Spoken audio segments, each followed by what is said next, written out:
ನಮಸ್ಕಾರ, ನೀವು ನೋಡ್ತಾ ಇದ್ದೀರಾ ನ್ಯೂಸ್ ಫಸ್ಟ್. ನಾನು ವಿದ್ಯೇಶ್. ಮೊದಲಿಗೆ ಈ ಕ್ಷಣದ ಹೆಡ್ಲೈನ್ಸ್. ಮೃತದೇಹದ ಜೊತೆ ರೇಣುಕಾಸ್ವಾಮಿ ಮೊಬೈಲ್ ಕೂಡ ಎಸೆದಿದ್ದ ಆರೋಪಿಗಳು ಪ್ರದೂಷ್ನನ್ನ ಕರೆತಂದು ರಾಜಕಾಲುವೆಯಲ್ಲಿ ಫೋನ್ಗಾಗಿ ಶೋಧ. ಮೊಬೈಲ್ ಬಿಸಾಕಿದ ಸ್ಥಳದಲ್ಲಿ ಹುಡುಕ್ತಾ ಇರೋ ಪೊಲೀಸರು.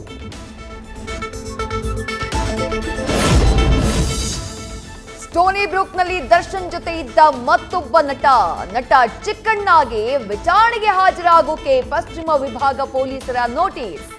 ದರ್ಶನ್ ಇದ್ದಿದ್ದಕ್ಕೆ ಸಾಕ್ಷಿಯಾಗಿ ಮಾಡಿಕೊಳ್ಳಲಿರುವ ಪೊಲೀಸರು.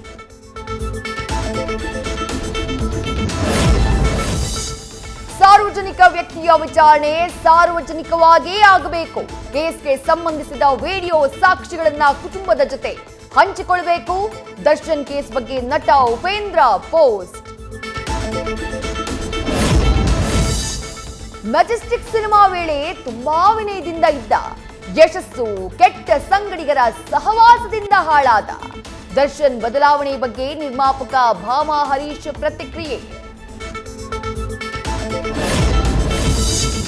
ತಾನು ಫೇಕ್ ಅಕೌಂಟ್ನಿಂದ ಪವಿತ್ರಾಗೆ ಮೆಸೇಜ್ ಮಾಡಿದ್ದ ರೇಣುಕಾಸ್ವಾಮಿ. ಇನ್ಸ್ಟಾಗ್ರಾಮ್ನಿಂದ ವಾಟ್ಸ್ಆಪ್ಗೆ ಶಿಫ್ಟ್ ಆಗಿತ್ತು ಚಾಟಿಂಗ್. ಪಕ್ಕಾ ಪ್ಲಾನ್ ಮಾಡಿಕೊಂಡು ಸ್ವಾಮಿಯನ್ನ ಪತ್ತೆ ಹಚ್ಚಿದ್ದ ಗ್ಯಾಂಗ್. ನ್ಯೂಸ್ ಫಸ್ಟ್, ನಿರ್ಭೀತಿಯಿಂದ ನಿಮ್ಮ ಪರವಾಗಿ.